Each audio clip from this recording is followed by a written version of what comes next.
આપનું સ્વાગત છે।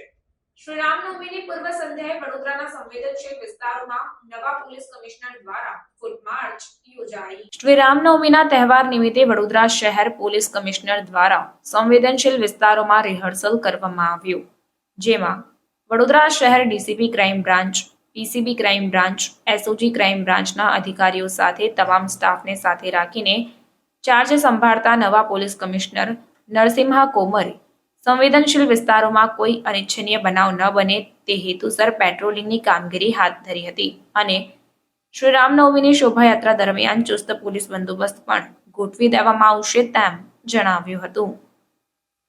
રિપોર્ટર આરિફ સૈયદ સાથે કેમેરામેન ઇબ્રાહિમ તૈયડીવાલા।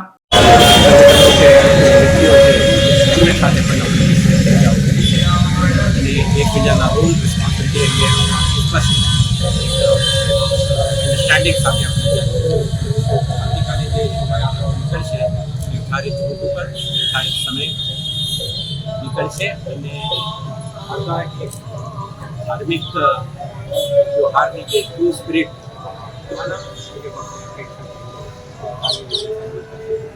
पुलिस विभाग तरफ से स्थानीय पुलिस उपरांत अपना सिटी आर्म्ड रिजर्वના અધિકારીઓ કર્મચારીઓ, સ્ટેટ રિઝર્વ પોલીસ ફોર્સના લગભગ 6 પ્લાટૂનો અને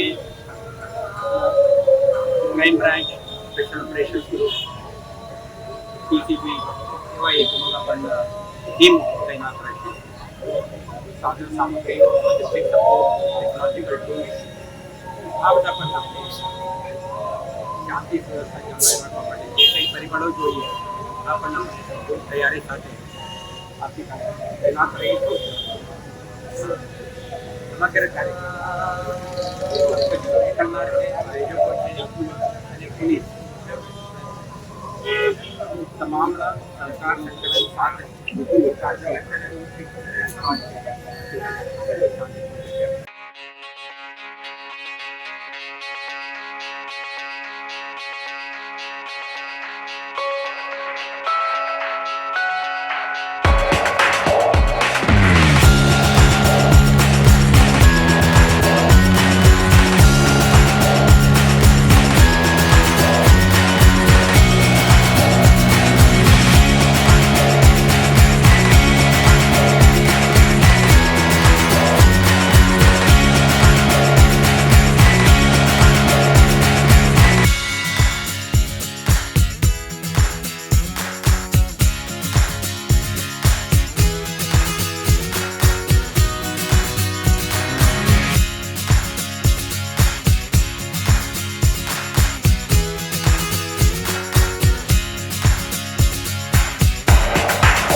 સમાચારોની અવનવી અપડેટ્સ માટે જોતા રહો સેક્યુલર ગુજરાત ન્યૂઝ।